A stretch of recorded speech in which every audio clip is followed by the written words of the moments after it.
गुन्हा मी केलेला आहे, त्यासाठी तुम्ही द्याल ती शिक्षा भोगायला बी मी तयार आहे. तुम्हीच आम्हाला सांगा आम्ही जगायचं का नाही ते.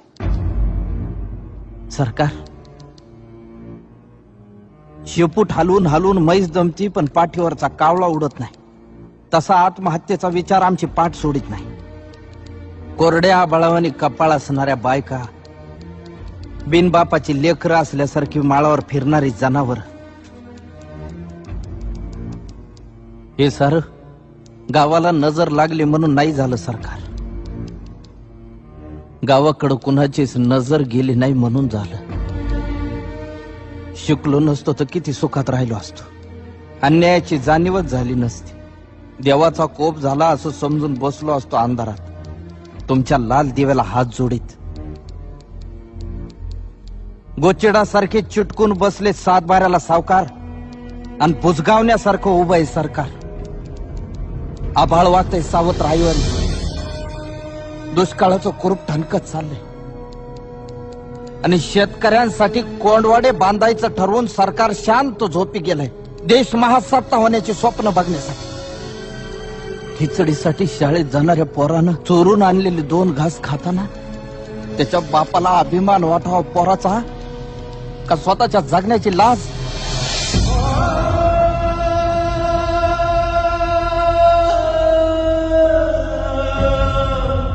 अजून अंत पाहू नका सरकार. शेताचा मसनवाटा झालेला आहे. ज्या दिवशी शेतमालाला भाव मिळत नाही म्हणून उभं पीक जाळतो आम्ही, त्या दिवशी तुमच्या नावानं सुतकच पाळतो आम्ही.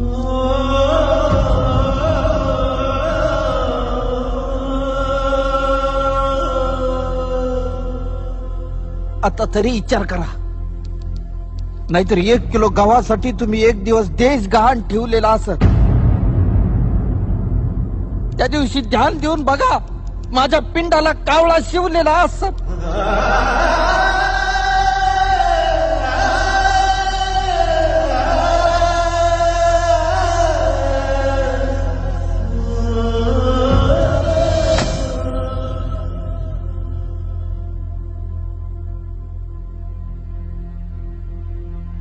माझी काहीच तक्रार नाही.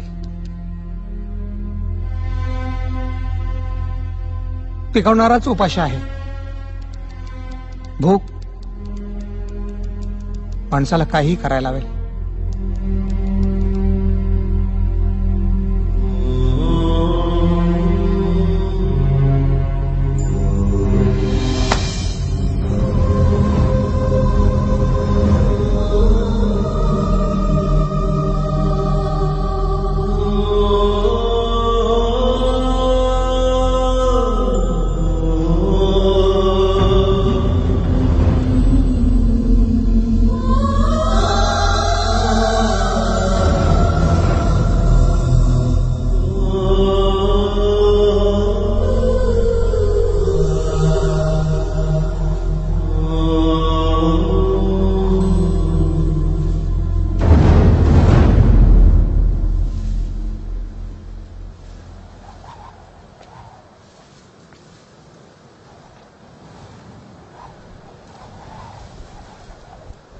अशाच वावटळी उठायला लागल्या होत्या.